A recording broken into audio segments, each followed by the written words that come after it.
Mbaniriza ku channel yange nate leero tugenda kubeera nga tu experimentinga nayagadde okubeera nga ndaba oba kivuuvu ne bogoya nazo zisobola okubeera nga zikola crisps ennungi ddala nga bwe tumanyi nti gonja osobola okubeera nga omukolamu crisps.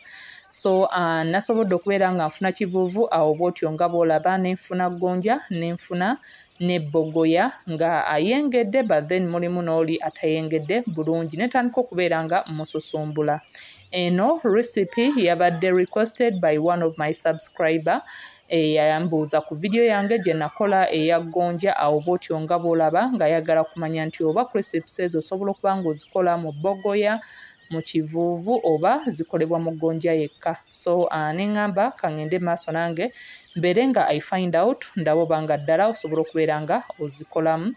So wano natandise nembeera nga kivuuvu omunaazaako bulungi nnyo nobeera nga like you peel off ekikuta nga bw'otyo bw'olaba yooyaawo ayawukanira ddala mu size nti munenemu ate mumpimu, then gonja nti muwanvumu ate akaluba, kivuuvu agonda, then ne bogoya yabadde ayengedde but nga tayengedde nnyo oli kuseberera so naye ayawukanamuko.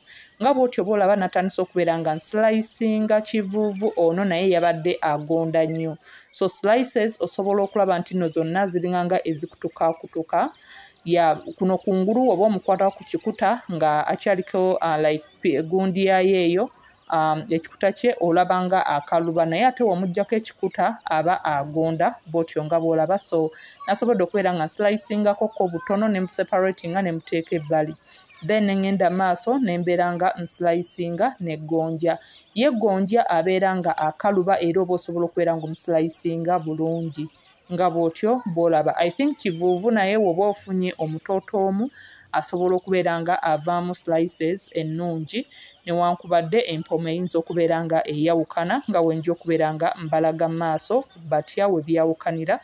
So wano nga ngenda maaso okubeera nga nslicinga gonja era bw'otyo nga bw'olaba ye gonja osobola okubeera nga omuslicingira mulimu ennyini mu pan ng'oli mu kubeera nga ozisiika mu butto mwennyini like direct nobeera nga teweetaaga kubeera nga ate oslicingira ku tray ng'eyo ate omale obeere ng'olina okuseparatinga slices ezo ozaawuleyawule.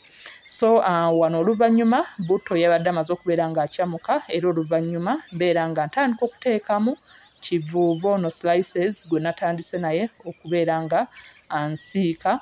Kivuuvu osobola okubeera nga omuyiteera apple, bananas newankubadde nga n'endiz era nago oba onoonyereza like n'ogugolinga olaba nago bagayita apple bananas.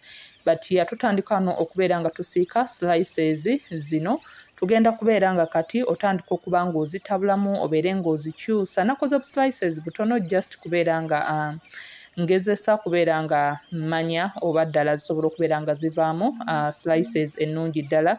In fact nabadde ntandise okuba nga nzisiika naye nga sikakasa oba ddala zinaasobola okubeera nga zikola crisps ennungi.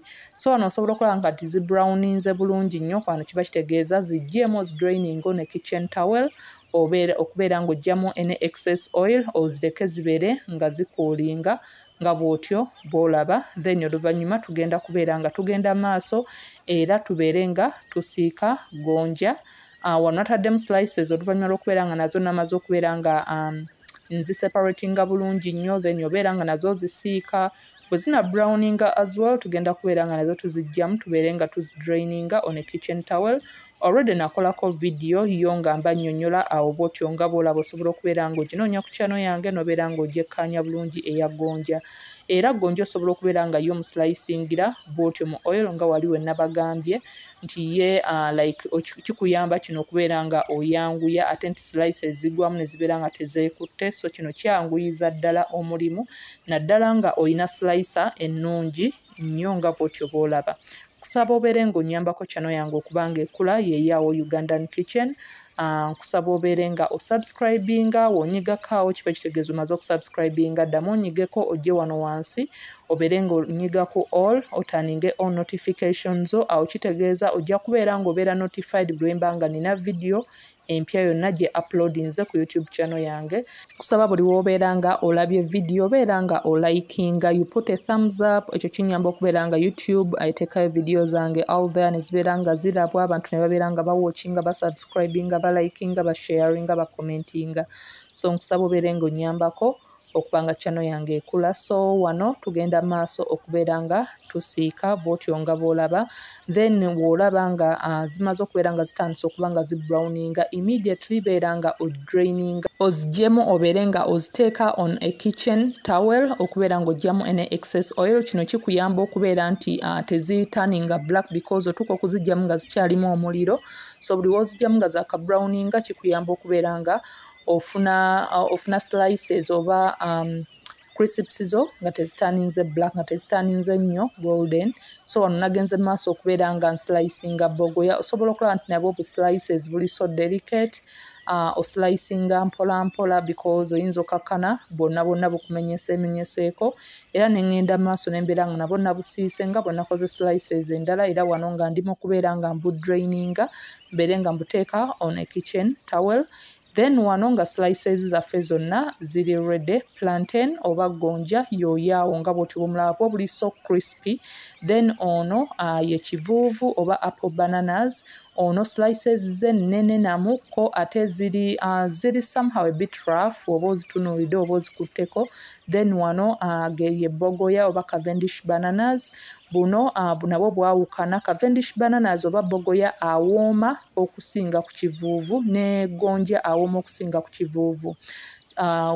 Kivuuvu oba omulya osobola okumuwulira nti it is something different si ye gonja, era omuntu waba mixinze mu gonja osobola okubeera nga omulaba nti ali totally different.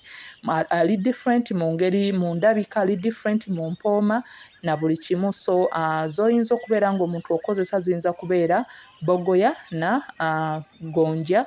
So wano osobola okubeera nga obekinga bogoya, osobola okubeera nga oslicinga amatooke nago nogakolamu crisps, oba osobola okubeera nga okola oyo owa gonja. These are some of my recipes. Nkusaba obeere nga checking out on my channel. Let me know what you think about them in the comment section. Nkusaba obeere nga following on my other social media platforms, Snapchat, TikTok and Instagram. Yes, kivuuvu ne bogoya osobola okubeera nga ogakoleramu ddala crisps n'obeera nga ozenjoyinga. Until next time, thanks for watching.